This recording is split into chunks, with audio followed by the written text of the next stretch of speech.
simbolik apo pse pikërisht sot. Okej, po ata veç një diçka shkurt që nuk e përmendëm këtu, ka pas dje një moment shumë diabolik një deklarim diabolik të një prej prokurorëve kur thot që në esencë thot ky organizim nuk e ka pas synimin për pavarësi, po synimi ka qenë eliminimi kundërshtarëve politik. Kjo është diçka shumë diabolike.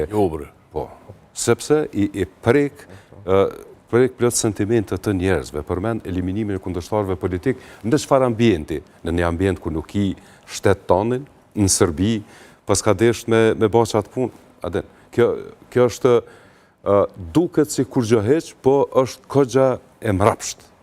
Kogja e mrapsht që me arsyetu çfarëdo vendimi që marrin dhe këta nuk janë qëllirimtarë, këta nuk kanë qenë luftarë, këta kanë qenë një grup që kanë bërë desh me bërë luftë civile. Jashtërimtarë e Kosovës e dalë për me bërë luftë civile me shqiptarë. S'ka qenë synimi pavarësia.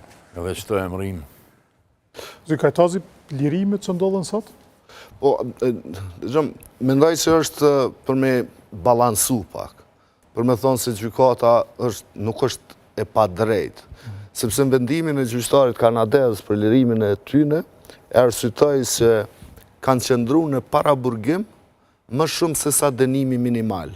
Po, që është një standard. Më herët sfaku të lirohen, pritet që të i kalohet ai. Është të i kalu, pra. Është të i kalu afati i dënimit minimal. Po e kanë zgjedhë pikërisht sot. E kanë zgjedhë pikërisht sot kur prokuroria e përfundon fjallën përfundimtare në këtë proces gjyqësore. Sepse prej nesër fillon mbrojtja.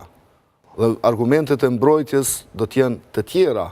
Por me gjitha të, krijimi i përshtypjes, këta merren edhe me menaxhim të emocioneve. Këtu po paralajmërohet një... Që i bie bëjmë politik. Absolutisht që po, sepse gjykatat, e kom përmendur edhe njerë, gjykatat për krime lufte janë gjykata politike, gjithkund, sepse trajtojnë çështje penale që të kryhen, apo supozohet që janë kry, për motive politike. Se lufta është politike, lufta për liri e një popull është luftë politike. Pra ndaj këta gjykojnë politikisht. Dhe këtu ka dështu shteti Kosovës që nuk e ka mbrojt vetë-vetën, nuk e ka mbrojt ekzistencën, bërthamen e vetë, në këtë gjykat. Mos të harrojmë, Kroacia, në rastin Gotovina, ka pas ekip të avokatëve të cilët e kam përfaqësu shtetin kroat. Dhe cila ka qenë lufta e këtyne avokatëve. Vetëm me ra poshtë, me hedh poshtë akuza për ndërmarrje të përbashkët kriminale. Dhe ja ka dalë. Do ta lëm për këtë pjesë me kaq do